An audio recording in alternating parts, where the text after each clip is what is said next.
तो चलिए आज देखते हैं कि क्रांति की शुरुआत कैसे हुई। ठीक है, अब पिछले भाग में आप देख चुके हैं कि किन कारणों से लुई सोलामा ने कर बढ़ा दिए थे। क्या आप सोच सकते हैं कि उसने ऐसा कैसे किया होगा? प्राचीन राजतंत्र के तहत फ्रांसीसी सम्राट अपनी मर्जी से नहीं लगा सकता था। इसके लिए उसे स्टेट्स जनरल प्रतिनिधि सभा की बैठक बुलाकर नए करों के अपने प्रस्तावों पर मंजूरी लेनी पड़ती थी। स्टेट्स जनरल एक राजनीतिक संस्था थी जिसमें तीनों स्टेट्स अपने अपने प्रतिनिधि भेजते थे, लेकिन सम्राट ही यह निर्णय करता था कि इस संस्था की बैठक कब बुलाई जाए। इसकी अंतिम बैठक सन 1614 में बुलाई गई थी। फ्रांसीसी सम्राट लुई सोलामा ने 5 मई 1789 को नए करों के प्रस्ताव के अनुमोदन के लिए स्टेट्स जनरल की बैठक बुलाई। प्रतिनिधियों की मेजबानी के लिए वर्साय के एक आलीशान भवन को सजाया गया। पहले और दूसरे स्टेट्स ने इस बैठक में अपने 300 प्रतिनिधि भेजे, जो आमने सामने की कतारों में बिठाए गए। तीसरे स्टेट्स के 600 प्रतिनिधि उनके पीछे खड़े किए गए।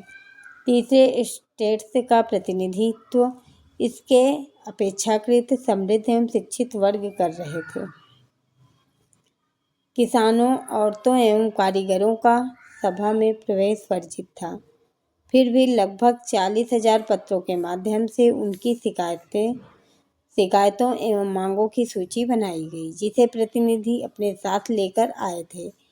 स्टेट्स जनरल के नियमों के अनुसार प्रत्येक वर्ग को एक मत देने का अधिकार था। इस बार भी लुई सोलामा इसी प्रथा का पालन करने के लिए दृढ़ प्रतिज्ञ था, परंतु तीसरे वर्ग के प्रतिनिधियों ने मांग रखी कि अब की बार पूरी सभा द्वारा मतदान कराया जाना चाहिए, जिसमें प्रत्येक सदस्य को एक मत देने का अधिकार होगा। यह एक लोकतांत्रिक सिद्धांत था, जिसे मिसाल के तौर पर रूसो ने अपनी पुस्तक द सोशल कॉन्ट्रैक्ट में प्रस्तुत किया था। जब सम्राट ने इस प्रस्ताव को अस्वीकार कर दिया तो तीसरे स्टेट्स के प्रतिनिधि विरोध जताते हुए सभा से बाहर चले गए। तीसरे स्टेट्स के प्रतिनिधि खुद को संपूर्ण फ्रांसीसी राष्ट्र का प्रवक्ता मानते थे। 20 जून को ये प्रतिनिधि वर्साय के इंडोर टेनिस कोर्ट में जमा हुए। उन्होंने अपने आप को नेशनल असेंबली घोषित कर दिया और शपथ ली कि जब तक सम्राट की शक्तियों को कम करने वाला संविधान तैयार नहीं किया जाएगा, तब तक असेंबली भंग नहीं होगी। उनका नेतृत्व मिराबियो और आबे-सिये ने किया। मिराबियो का जन्म कुलीन परिवार में हुआ था, लेकिन वह सामंती विशेषाधिकारों वाले समाज को खत्म करने की जरूरत से सहमत था। उसने एक पत्रिका निकाली और वर्साय में जुटी भीड़ के समक्ष जोरदार भाषण दिए। आबे-सिये मूलतः पादरी था और उसने तीसरा स्टेट क्या है शीर्षक से एक अत्यंत प्रभावशाली प्रचार पुस्तिका पैम्पलेट लिखी। कुछ महत्वपूर्ण तिथियां जो आपको याद करनी है। सन 1774 में क्या हुआ था? लुई सोलामा फ्रांस का राजा बनता है। सरकारी खजाना खाली हो चुका है और प्राचीन राजतंत्र के समाज में असंतोष गहराता जा रहा है। ये घटना कब घटी? 1774 में। फिर 1789 की घटना। 1789 में क्या हुआ? स्टेट्स जनरल का आह्वान हुआ। तृतीय स्टेट नेशनल असेंबली का गठन करता है। बास्तिल पर हमला, देश में किसानों का विद्रोह, ये सब हुआ 1789 में। फिर 1791 में क्या हुआ? सम्राट की शक्तियों पर अंकुश लगाने और सभी मनुष्यों को मूलभूत अधिकार प्रदान करने के लिए संविधान बनाया जाता है 1791 में। फिर 1792 से 93 में फ्रांस गणराज्य बनता है। सिर काटकर राजा को मार दिया जाता है। जैकोबिन गणराज्य का पतन होता है। फ्रांस पर डायरेक्टरी का शासन होता है। ये सब 92 और 93 की घटना है। उसके बाद 1804 में क्या हुआ? 1804 में नेपोलियन फ्रांस का सम्राट बनता है, यूरोप के विशाल भूभाग पर कब्जा कर लेता है। कौन? नेपोलियन। फिर 1815 में वाटरलू में नेपोलियन की हार होती है। फिर आगे चलते हैं। उसके बाद क्या हुआ? जिस वक्त नेशनल असेंबली संविधान का प्रारूप तैयार करने में व्यस्त थी, पूरा फ्रांस आंदोलित हो रहा था। कड़ाके की ठंड के कारण फसल मारी गई थी और पाव रोटी की कीमतें आसमान छू रही थी। बेकरी मालिक स्थिति का फायदा उठाते हुए जमाखोरी में जुटे थे। बेकरी की दुकानों पर घंटों की इंतजार के बाद गुस्साई औरतों की भीड़ ने दुकान पर धावा बोल दिया। दूसरी तरफ सम्राट ने सेना को पेरिस में प्रवेश करने का आदेश दे दिया था। युद्ध क्रुद्ध भीड़ ने 14 जुलाई को बास्तिल पर धावा बोलकर उसे नेस्तनाबूद कर दिया था। ठीक है। देहाती इलाकों में गांव-गांव यह अफवाह फैल गई कि जागीरों के मालिकों ने भाड़े पर लुटेरों के गिरोह बुला लिए हैं, जो पकी फसलों को तबाह करने के लिए निकल पड़े हैं। कई जिलों में भय से आक्रांत होकर किसानों ने कुदालों और बेलचों से ग्रामीण किलों पर आक्रमण कर दिया। उन्होंने अन्य भंडारों को लूट लिया और लगान संबंधी दस्तावेजों को जलाकर राख कर दिया। कुलीन बड़ी संख्या में अपनी जागीरें छोड़कर भाग गए। बहुतों ने तो पड़ोसी देशों में जाकर शरण ली। अपनी विद्रोही प्रजा की शक्ति का अनुमान करके लुई 16वां ने अंततः नेशनल असेंबली को मान्यता दे दी और यह भी मान लिया कि उसकी सत्ता पर अब से संविधान का अंकुश होगा। 4 अगस्त 1789 की रात को असेंबली ने करों, कर्तव्यों और बंधनों वाली सामंती व्यवस्था के उन्मूलन का आदेश पारित किया। पादरी वर्ग के लोगों को भी अपने विशेषाधिकारों को छोड़ देने के लिए विवश किया गया। धार्मिक कर समाप्त कर दिया गया और चर्च के स्वामित्व वाली भूमि जब्त कर ली गई। इस प्रकार कम से कम 20 अरब लिब्रे की संपत्ति सरकार के हाथ में आ गई।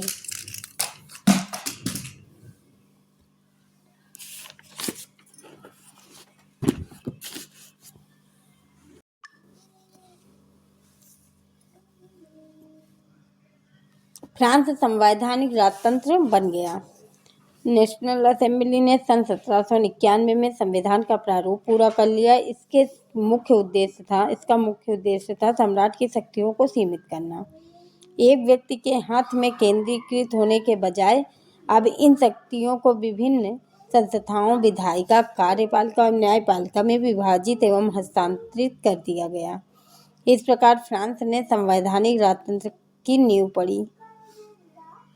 चित्र 7 में ये दिखाया गया है कैसे नींव पड़ी थी इसकी। कि फिर सक्रिय नागरिक कौन थे? मताधिकार प्राप्त लोग 2.8 करोड़ की जनसंख्या में लगभग 40 लाख लोग। निष्क्रिय नागरिक कौन थे? मताधिकार प्राप्त नहीं था इन्हें। लगभग 30 लाख पुरुषों, महिलाओं, बच्चों और 25 वर्ष से कम उम्र के व्यक्तियों को मताधिकार प्राप्त नहीं था।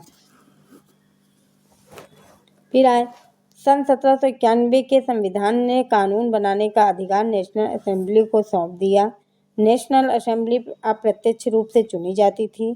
सर्वप्रथम नागरिक एक निर्वाचक समूह का चुनाव करते थे, जो पुनः असेंबली के सदस्यों को चुनते थे। सभी नागरिकों को मतदान का अधिकार नहीं था। 25 वर्ष से अधिक उम्र वाले केवल ऐसे पुरुष को हुई सक्रिय नागरिक जिन्हें मत देने का अधिकार था का दर्जा दिया गया था, जो कम से कम 3 दिन की मजदूरी के बराबर कर चुकाते थे। शेष पुरुषों और महिलाओं को निष्क्रिय नागरिक के रूप में वर्गीकृत किया गया था। निर्वाचक की योग्यता प्राप्त करने तथा असेंबली का सदस्य होने के लिए लोगों का करदाताओं की उच्चतम श्रेणी में होना जरूरी था। संविधान पुरुष एवं नागरिक अधिकार घोषणा पत्र के साथ शुरू हुआ था। जीवन के अधिकार, अभिव्यक्ति की स्वतंत्रता के अधिकार और कानूनी बराबरी के अधिकार को नैसर्गिक एवं अहरणीय अधिकार के रूप में स्थापित किया गया। अर्थात ये अधिकार प्रत्येक व्यक्ति को जन्मना प्राप्त थे और इन अधिकारों को छीना नहीं जा सकता था। राज्य का यह कर्तव्य माना गया कि वह प्रत्येक नागरिक के नैसर्गिक अधिकारों की रक्षा करें। ये कौन है? क्रांतिकारी पत्रकार ज्या पालमरा ने अपने अखबार लामी द पप्ल जनता का मित्र में नेशनल असेंबली द्वारा तैयार किए गए संविधान पर यह टिप्पणी की थी। जनता के प्रतिनिधित्व का कार्यभार अमीरों को सौंप दिया गया है। गरीबों और शोषितों की दशा केवल शांतिपूर्ण तरीकों से कभी नहीं सुधर सकती। यह एक बात का अकाट्य प्रमाण है कि धनाढ्य वर्ग कानून को कैसे प्रभावित करता है। फिर भी यह कानून तभी तक चलेंगे जब तक लोग इन्हें मानेंगे। जिस तरह उन्होंने कुलीनों द्वारा लादे गए जुए को उतार फेंका है, एक दिन वही हश्र अमीरों का करेंगे। राजनीतिक प्रतीकों के क्या मायने थे, अब उसके बारे में पढ़ेंगे। 18वीं सदी में ज़्यादातर स्त्री पुरुष पढ़े लिखे नहीं थे, इसलिए महत्वपूर्ण विचारों का प्रचार करने के लिए छपे हुए शब्दों के बजाय अक्सर आकृतियों एवं प्रतीकों का प्रयोग किया जाता था। बार्बिए ने अपनी पेंटिंग में अधिकारों के घोषणा पत्र को लोगों तक पहुंचाने के लिए अनेक प्रतीकों का प्रयोग किया है। आइए इन प्रतीकों को समझने की कोशिश करें। टूटी हुई जंजीर दिखाई दे रही है। दासों को बांधने के लिए जंजीरों का प्रयोग होता था। टूटी हुई हथकड़ी उनकी आज़ादी का प्रतीक है। छड़ों का बर्छीदार गट्ठर, अकेली छड़ को आसानी से तोड़ा जा सकता है पर पूरे गट्ठर को नहीं, एकता में ही बल है। त्रिभुज के अंदर रोशनी बिखेरती आँख, सर्वदर्शी आँख ज्ञान का प्रतीक है। सूर्य की किरणें अज्ञान रूपी अंधेरे को मिटा देंगी। राजदंड शाही सत्ता का प्रतीक था। अपनी पूंछ मुंह में लिए सांप कोई और छोड़ नहीं होता। समानता का प्रतीक अंगूठी का।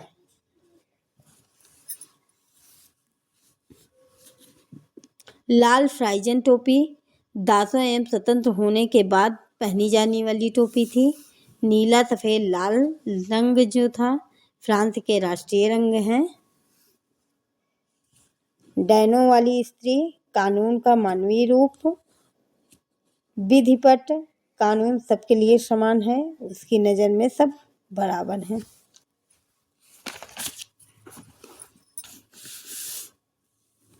अब आइए तीसरा पॉइंट देखते हैं। फ्रांस में राजतंत्र का उन्मूलन और गणतंत्र की स्थापना कैसे हुई। फ्रांस की स्थिति आने वाले वर्षों में तनावपूर्ण बनी रही। यद्यपि लुई 16वां ने संविधान पर हस्ताक्षर कर दिए थे, परंतु प्रसा के राजा से उसकी गुप्त वार्ता चल रही थी। फ्रांस की घटनाओं से अन्य पड़ोसी देशों के शासक भी चिंतित थे, इसलिए 1789 की गर्मियों के बाद होने वाली ऐसी घटनाओं को नियंत्रित करने के लिए इन शासकों ने सेना भेजने की योजना बना ली थी। लेकिन जब तक ये इस योजना पर अमल होता, अप्रैल 1792 में नेशनल असेंबली ने प्रसा एवं ऑस्ट्रिया के विरुद्ध युद्ध की घोषणा का प्रस्ताव पारित कर दिया। प्रांतों से हजारों स्वयंसेवी सेना में भर्ती होने के लिए जमा होने लगे। उन्होंने इस युद्ध को यूरोपीय राजाओं एवं कुलीनों के विरुद्ध जनता की जंग के रूप में लिखा। उनके होठों पर देशभक्ति के जो तराने थे, उनमें कवि राजेट दी लाइल द्वारा रचित मार्सिले भी था। यह गीत पहली बार मार्सिलेस के स्वयंसेवकों ने पेरिस की ओर कूच करते हुए गाया था, इसलिए इस गाने का नाम मार्सिले हो गया, जो अब फ्रांस का राष्ट्रगान है। क्रांतिकारी युद्धों से जनता को भारी क्षति एवं आर्थिक कठिनाइयां झेलनी पड़ी। पुरुषों के मोर्चे पर चले जाने के बाद घर परिवार और रोजी रोटी की जिम्मेदारी औरतों के कंधों पर आ पड़ी। देश की आबादी के एक बड़े हिस्से को ऐसा लगता था कि क्रांति के सिलसिले को आगे बढ़ाने की जरूरत है, क्योंकि 1791 के संविधान से सिर्फ अमीरों को ही राजनीतिक अधिकार प्राप्त हुए थे। लोग राजनीतिक क्लबों में अड्डे जमाकर सरकारी नीतियों और अपनी कार्य योजनाओं पर बहस करते थे। इनमें से जैकोबिन क्लब सबसे सफल था, जिसका नाम पेरिस के भूतपूर्व कॉन्वेंट ऑफ सेंट जेकब के नाम पर पड़ा, जो अब इस राजनीतिक समूह का अड्डा बन गया था। इस पूरी अवधि में महिलाएं भी सक्रिय थीं और उन्होंने भी अपने क्लब बना लिए। इस अध्याय के खंड 4 में आप अपनी गतिविधियों एवं मांगों के बारे में और जानेंगे। उनकी जैकोबिन क्लब के सदस्य मुख्यतः समाज के कम समृद्ध हिस्से से आते थे। इनमें छोटे दुकानदार और कारीगर जैसे जूता बनाने वाले, पेस्ट्री बनाने वाले, कमी घड़ी साज छपाई करने वाले, नौकर व दिहाड़ी मजदूर शामिल थे। उनका नेता मैक्सिमिलियन रोबेस्पियर था। जैकोबिनों के एक बड़े वर्ग ने गोदी कामगारों की तरह धारीदार लंबी पतलून पहनने का निर्णय किया। ऐसा उन्होंने समाज के फैशन परस्त वर्ग, खास तौर से घुटनों तक पहनने जाने वाले ब्रीचेस, घुटना पहनने वाले खिलौनों से खुद को अलग करने के लिए किया। यह ब्रीचेस पहनने वाले खिलौनों की सत्ता समाप्ति के ऐलान का उनका तरीका था। कॉन्वेंट धार्मिक जीवन को समर्पित समूह की इमारत थी, इसलिए जैकोबिनों को 100 कुलात के नाम से जाना गया, जिनका शाब्दिक अर्थ होता है बिना घुटने वाले। 100 कुलात पुरुष लाल रंग की टोपी भी पहनते थे, जो स्वतंत्रता का प्रतीक थी, लेकिन महिलाओं को ऐसा करने की अनुमति नहीं थी। सन 1792 की गर्मियों में जैकोबिनों ने खाद्य पदार्थों की महंगाई एवं प्रभाव से नाराज पेरिस वासियों को लेकर एक विशाल हिंसक विद्रोह की योजना बनाई। 10 अगस्त की सुबह उन्होंने ट्यूलेरिये के महल पर धावा बोल दिया, राजा के रक्षकों को मार डाला और खुद राजा को कई घंटों तक बंधक बनाए रखा। बाद में असेंबली ने शाही परिवार को जेल में डाल देने का प्रस्ताव पारित किया। नए चुनाव कराए गए। 21 वर्ष से अधिक उम्र वाले सभी पुरुषों, चाहे उनके पास संपत्ति हो या नहीं, को मतदान का अधिकार दिया गया। नवनिर्वाचित असेंबली को कन्वेंशन का नाम दिया गया। 21 सितंबर 1792 को इसने राजतंत्र का अंत कर दिया और फ्रांस को एक गणतंत्र घोषित किया। जैसा कि आप जानते हैं, गणतंत्र सरकार का वह रूप है जहां सरकार एवं उसके प्रमुख का चुनाव जनता करती है। यह वंशानुगत शाही नहीं है। आप कुछ अन्य गणतांत्रिक देशों के बारे में जानकारी प्राप्त करने की कोशिश करें और देखें कि वे कब और कैसे गणतंत्र बने।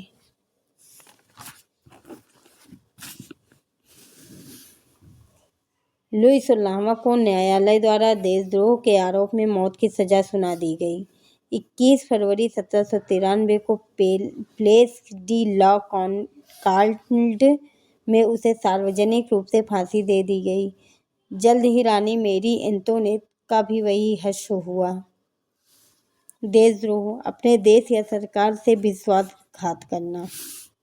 आतंक का राज। सन 1793 से 94 तक के काल को आतंक का युग कहा जाता है। रोबेस्पियर ने नियंत्रण एवं दंड की सख्त नीति अपनाई। उसके हिसाब से गणतंत्र के जो भी शत्रु थे, कुलीन एवं पादरी, अन्य राजनीतिक दलों के सदस्य, उसकी कार्यशैली से असहमति रखने वाली पार्टी सदस्य, उन सभी को गिरफ्तार कर जेल में डाल दिया गया और एक क्रांतिकारी न्यायालय द्वारा उन पर मुकदमा चलाया गया। यदि न्यायालय उन्हें दोषी पाता तो गिलोटिन पर चढ़ाकर उनका सिर कलम कर दिया जाता था। गिलोटिन 2 खंभों के बीच लटकते आरे वाली मशीन था जिस पर रखकर अपराधी का सिर धड़ से अलग कर दिया जाता था। इस मशीन का नाम उसके आविष्कारक डॉक्टर गिलोटिन के नाम पर पड़ा। रोबेस्पियर सरकार ने कानून बनाकर मजदूरी एवं कीमतों की अधिकतम सीमा तय कर दी। गोश्त एवं पावरोटी की राशनिंग कर दी गई। किसानों को अपना अनाज शहरों में ले जाकर सरकार द्वारा तय कीमत पर बेचने के लिए बाध्य किया गया। अपेक्षाकृत महंगे सफ़ेद आटे के इस्तेमाल पर रोक लगा दी गई। सभी नागरिकों के लिए साबुत गेहूं से बनी और बराबरी का प्रतीक मानी जाने वाली समता रोटी खाना अनिवार्य कर दिया गया। बोलचाल और संबोधन से में भी बराबरी का आचार व्यवहार लागू करने की कोशिश की गई। परंपरागत मानस्योर महाशय तथा मदाम महोदया के स्थान पर अब सभी फ्रांसीसी पुरुषों एवं महिलाओं को सितोएन नागरिक या सितोइन नागरिका के नाम से संबोधित किया जाने लगा। चर्चों को बंद कर दिया गया और उनके भवनों को बैरक या दफ्तर बना दिया गया। रोबेस्पियर ने अपनी नीतियों को इतनी सख्ती से लागू किया कि उसके समर्थक भी त्राही करने लगे। अंततः जुलाई 1794 में न्यायालय द्वारा उसे दोषी ठहराया गया और गिरफ्तार करके अगले ही दिन उसे गिलोटिन पर चढ़ा दिया गया।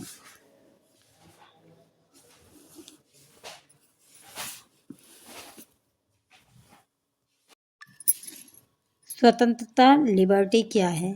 दो परस्पर विरोधी विचार। क्रांतिकारी पत्रकार कैमिल डेसमालिन्स ने सन 1793 में यह लिखा। इसके कुछ ही दिनों बाद आतंक राज के दौरान उसे फांसी दे दी गई।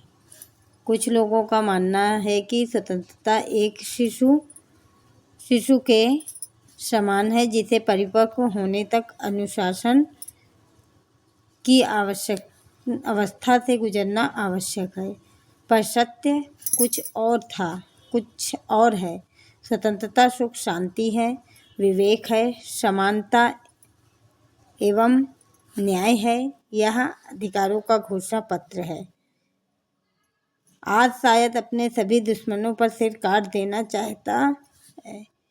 क्या इससे बड़ी मूर्खता हो सकती है? क्या किसी एक व्यक्ति को उसके दसियों सगे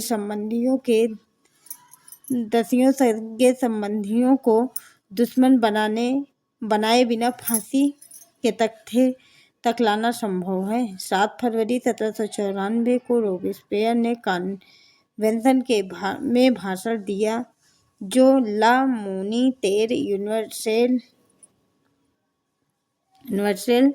अखबार में छपा। उसी भाषण का एक अंश लोकतंत्र को स्थापित एवं सुदृढ़ करने के लिए संविधान सम्मत शांतिपूर्ण शासन के लिए हमें सबसे पहले अत्याचार निरंकुशता के विरुद्ध स्वतंत्रता की लड़ाई को अंतिम परिणति तक पहुंचाना होगा। गणतंत्र के घरेलू एवं बाहरी दुश्मनों का विनाश करना आवश्यक है, अन्यथा हम खुद नष्ट हो जाएंगे। क्रांति के दौर में लोकतांत्रिक सरकार आतंक का सहारा ले सकती है। आतंक बस कठोर तुरंता और अनम्य न्याय है जिसका प्रयोग पितृभूमि की अत्यावश्यक जरूरतों को पूरा करने के लिए किया जाएगा। आतंक के जरिए स्वतंत्रता के दुश्मनों पर अंकुश लगाना गणतंत्र के संस्थापक का अधिकार है। चलिए देखते हैं डायरेक्टरी शासित फ्रांस। जैकोबिन सरकार के पतन के बाद मध्य वर्ग के संपन्न तबके के पास सत्ता बच गई।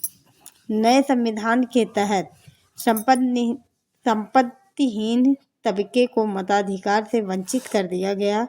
इस संविधान में 2 चुनी हुई विधान परिषदों का प्रावधान था। इन परिषदों ने 5 सदस्यों वाली एक कार्यपालिका डायरेक्टरी को नियुक्त किया।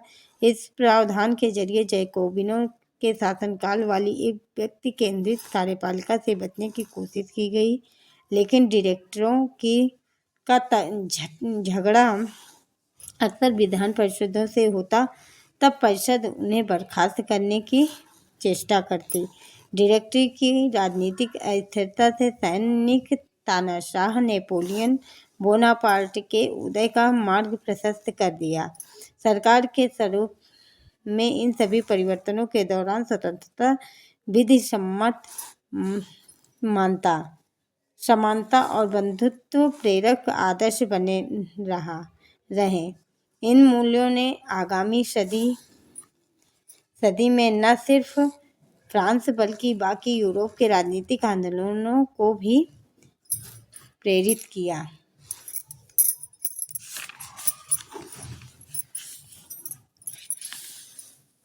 चौथा पॉइंट, क्या महिलाओं के लिए भी क्रांति हुई?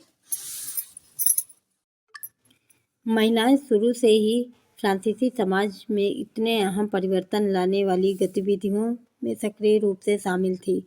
उन्हें उम्मीद थी कि उनकी भागीदारी क्रांतिकारी सरकार को उनका जीवन सुधारने के हेतु ठोस कदम उठाने के लिए प्रेरित करेगी। तीसरे स्टेट की अधिकांश महिलाएं जीविका निर्वाह के लिए काम करती थी। वे सिलाई, बुनाई, कपड़ों की धुलाई करती थी, बाजारों में फल फूल सब्जियां बेचती थी अथवा संपन्न घरों में घरेलू काम करती थी।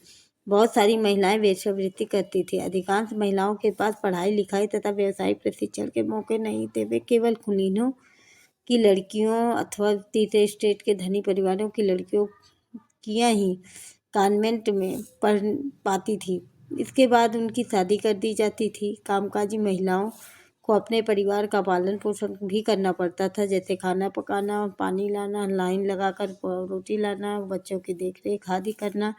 उनकी मजदूरी पुरुषों की तुलना में कम थी। महिलाओं ने अपने हितों की हिमायत करने और उन पर चर्चा करने के लिए खुद के राजनीतिक क्लब शुरू किए और अखबार निकाले। फ्रांस के विभिन्न नगरों में महिलाओं के लगभग 60 क्लब अस्तित्व में आए। उनमें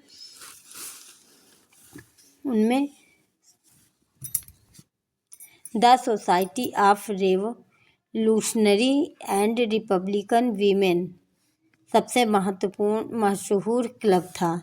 उनकी एक प्रमुख मांग यह थी कि महिलाओं को पुरुषों के समान राजनीतिक अधिकार प्राप्त होने चाहिए। महिलाएं इस बात से निराश हुई कि 1791 के संविधान में उन्हें निष्क्रिय नागरिक का दर्जा दिया गया था। महिलाओं ने मताधिकार, असेंबली के लिए चुने जाने तथा राजनीतिक पदों की मांग रखी। उनका मानना था कि तभी नई सरकार में उनके हितों का प्रतिनिधित्व हो पाएगा। प्रारंभिक वर्षों में क्रांतिकारी सरकार ने महिलाओं के जीवन में सुधार लाने वाले कुछ कानून लागू किए। सरकारी विद्यालयों की स्थापना के साथ ही सभी लड़कियों के लिए स्कूली शिक्षा भी को अनिवार्य बना दिया गया। अब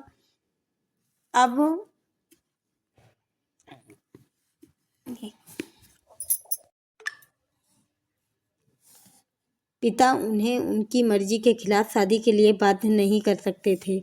शादी को स्वैच्छिक अनुबंध माना गया और नागरिक कानूनों के तहत उनकी निजीकरण किया जाने लगा। तलाक को कानूनी रूप दिया गया और मर्द औरत दोनों को ही इसकी अर्जी देने का अधिकार दिया गया। अब महिलाएं व्यवसायिक प्रशिक्षण ले सकती थी, कलाकार बन सकती थी और छोटे मोटे व्यवसाय चला सकती थी। फिर भी राजनीतिक अधिकारों के लिए महिलाओं का संघर्ष जारी रहा। आतंक राज के दौरान सरकार ने महिला क्लबों को बंद करने और उनकी राजनीतिक गतिविधियों पर प्रतिबंध लगाने वाले कानून लागू किए। कई जानी मानी महिलाओं को गिरफ्तार कर लिया गया और उनमें से कुछ को फांसी पर चढ़ा दिया गया। मताधिकार और समान वेतन के लिए महिलाओं का आंदोलन अगली सदी में भी अनेक देशों में चलता रहा। मताधिकार का संघर्ष 19वीं सदी के अंत एवं 20वीं सदी के प्रारंभ तक अंतर्राष्ट्रीय मताधिकार आंदोलन के जरिए जारी रहा। क्रांतिकारी आंदोलन के दौरान फ्रांसीसी महिलाओं की राजनीतिक सरगर्मियों को प्रेरक स्मृति के रूप में जिंदा रखा गया।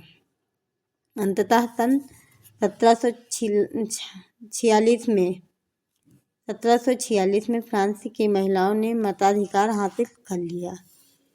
क्रांतिकारी महिला ओलंप दे गूज 1748 से 1793 का जीवन। ओलंप दे गूज फ्रांस की राजनीतिक रूप से सक्रिय महिलाओं में सबसे महत्वपूर्ण थी। उन्होंने संविधान तथा पुरुष एवं नागरिक अधिकार घोषणा पत्र का विरोध किया, क्योंकि उसमें महिलाओं को मानव मात्र के मूलभूत अधिकारों से वंचित रखा गया था। इसलिए उन्होंने सन 1751 में महिला एवं नागरिक अधिकार घोषणा पत्र तैयार किया, जिसे महारानी और नेशनल असेंबली के सदस्यों के पास यह मांग करते हुए भेजा गया कि इस पर कार्यवाही की जाए। सन 1793 में ओलंप देगूज ने महिला क्लबों को जबरदस्ती बंद कर देने के लिए जैकोबिन सरकार की आलोचना की। उन पर नेशनल कन्वेंशन द्वारा देशद्रोह का मुकदमा चलाया गया। इसके तुरंत बाद उन्हें फांसी पर लटका दिया गया।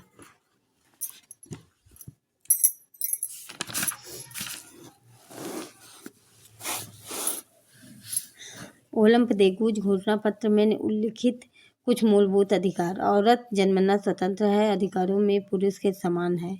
सभी राजनीतिक संगठनों का लक्ष्य पुरुष एवं महिला के नैसर्गिक अधिकारों को संरक्षित करना है। ये अधिकार है स्वतंत्रता, संपत्ति, सुरक्षा और सबसे बढ़कर शोषण के प्रतिरोध का अधिकार। समग्र संप्रभुता का स्रोत राष्ट्र में निहित है, जो पुरुषों एवं महिलाओं के संघ के सिवाय कुछ नहीं है। कानून सामान्य इच्छा की अभिव्यक्ति होनी चाहिए। सभी महिला एवं पुरुष नागरिकों का या तो व्यक्तिगत रूप से या अपने प्रतिनिधियों के माध्यम से विधि निर्माण में दखल होना चाहिए। यह सभी के लिए समान होना चाहिए। सभी महिला एवं पुरुष नागरिक अपनी योग्यता एवं प्रतिभा के बल पर समान रूप से एवं बिना किसी भेदभाव के हर तरह के सम्मान व सार्वजनिक पद से के हकदार हैं। कोई भी महिला अपवाद नहीं है। वह विधि सम्मत प्रक्रिया द्वारा अपराधी ठहराई जा सकती है, गिरफ्तार और नजरबंद भी की जा सकती है। पुरुषों की तरह महिलाएं भी इस कठोर कानून का पालन करें।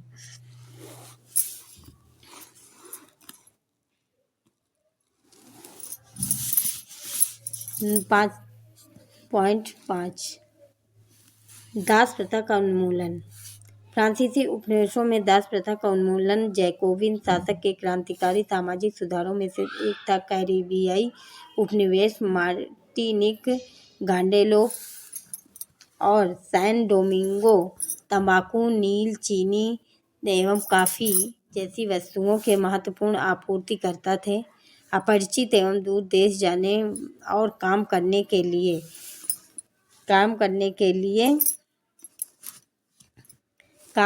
के प्रति यूरोपियों की अनिच्छा का मतलब था बागानों में श्रम की कमी।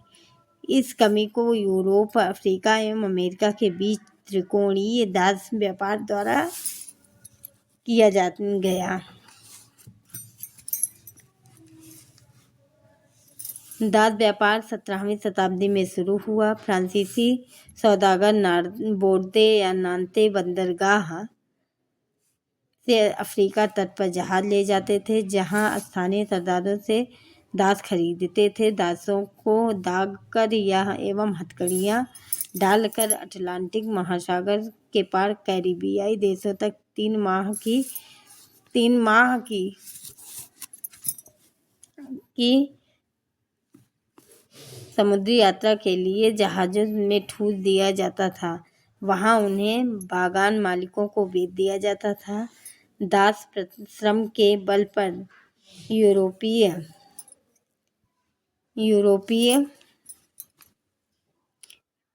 जहाज़ों में चीनी,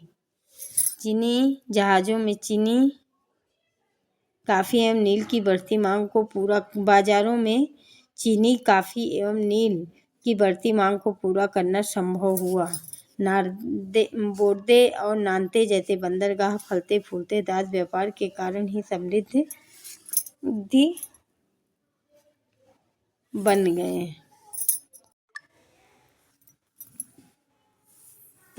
नगर बन गए। 18वीं सदी में फ्रांस में दास प्रथा की ज़्यादा निंदा नहीं हुई। नेशनल असेंबली में लंबी बहस हुई कि व्यक्ति के मूलभूत अधिकार उपनिवेशों में रहने वाली प्रजा सहित समस्त फ्रांसीसी प्रजा को प्रदान किए जाएं या नहीं, परंतु दास व्यापार पर निर्भर व्यापारियों के विरोध के भय से नेशनल असेंबली में कोई कानून पारित नहीं किया गया। लेकिन अंततः सन 1794 में कन्वेंशन ने फ्रांसीसी उपनिवेशों में सभी दासों को मुक्ति का कानून पारित कर दिया, पर यह कानून एक छोटी सी अवधि तक ही लागू रहा। 10 वर्ष बाद नेपोलियन ने दास प्रथा पुनः शुरू कर दी। बागान मालिकों को अपने आर्थिक हित साधने के लिए अफ्रीकी निग्रो लोगों को गुलाम बनाने की स्वतंत्रता मिल गई। फ्रांसीसी उपनिवेशों में से अंतिम रूप से दास प्रथा का उन्मूलन 1848 में किया गया। निग्रो एक जनजाति थी जो अफ्रीका में सहारा रेगिस्तान के दक्षिण में रहने वाले स्थानीय लोग थे। निग्रो यह अपमानजनक शब्द है जिसका अब प्रायः इस्तेमाल नहीं किया जाता है।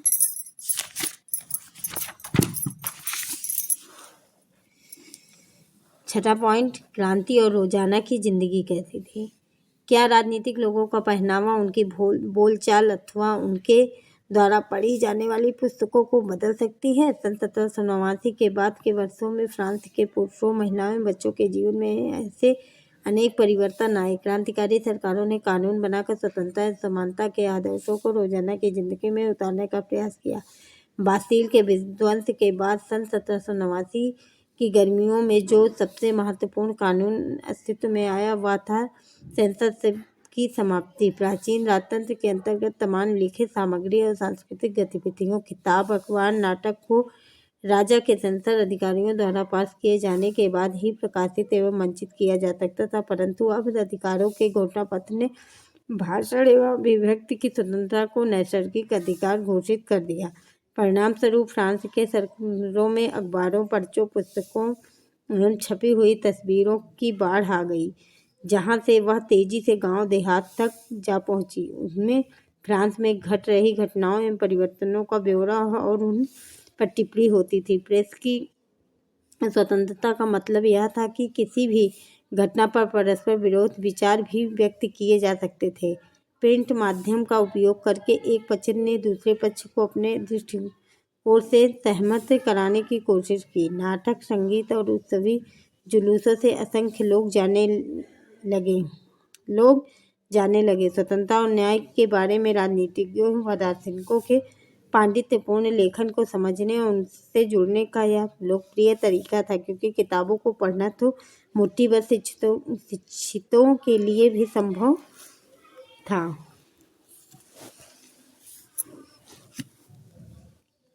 – 1804 में नेपोलियन बोनापार्ट ने खुद को फ्रांस का सम्राट घोषित कर दिया। उसने पड़ोस के यूरोपीय देशों की विजय यात्रा शुरू की। पुराने राजवंशों को हटा कर उसने नए साम्राज्य बनाए और उनकी बागडोर अपने खानदान के लोगों के हाथ में दे दी। नेपोलियन खुद को यूरोप के आधुनिकीकरण का अग्रदूत मानता था। उसने निजी संपत्ति को सुरक्षा के कानून बनाए और दशमलव पद्धति पर आधारित नापतोल की एक समान प्रणाली चलाई। शुरू में बहुत सारे लोगों को नेपोलियन मुक्तिदाता लगता था और उससे जनता को स्वतंत्रता दिलाने की उम्मीद थी, पर जल्दी ही उसकी सेनाओं को लोग हमलावर मानने लगे। आखिरकार 1815 में वाटरलू में उसकी हार हुई। यूरोप के बाकी हिस्सों में मुक्ति और आधुनिक कानूनों को फैलाने वाले उसके क्रांतिकारी उपायों का असर उसकी मृत्यु के काफी समय बाद सामने आया।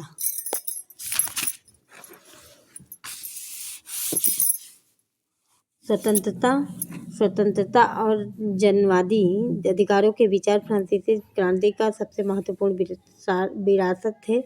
ये विचार 19वीं सदी में फ्रांस से निकलकर बाकी यूरोप में फैले और इनके कारण वहाँ सामंती व्यवस्था का नाश हुआ।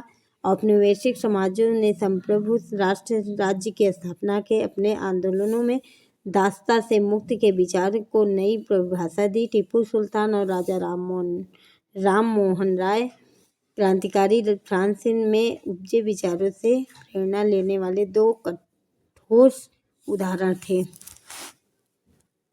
राजा राम मोहन राय उस समय यूरोप में फैल रहे नए विचारों से प्रभावित होने वालों में से एक थे। फ्रांसीसी क्रांति और बाद में जुलाई क्रांति ने उनकी कल्पना को नई धार दी। फ्रांस में 1830 में हुई जुलाई क्रांति के बारे में जानने के बाद वह और किसी चीज़ के बारे में बात ही नहीं करते थे। हालांकि एक दुर्घटना के कारण वे उन दिनों लंगड़ा कर चलते थे। लेकिन इंग्लैंड जाते हुए केप टाउन में वह जिद करने लगे कि उन्हें क्रांतिकारी तिरंगे झंडे वाले युद्धपोत दिखाए जाएं। अब फ्रांस की क्रांति समाप्त हो गई। अब हम यूरोप में समाजवाद एवं रूसी क्रांति के बारे में पढ़ेंगे अगली पार्ट में। तब तक के लिए धन्यवाद। नमस्कार। Bye bye.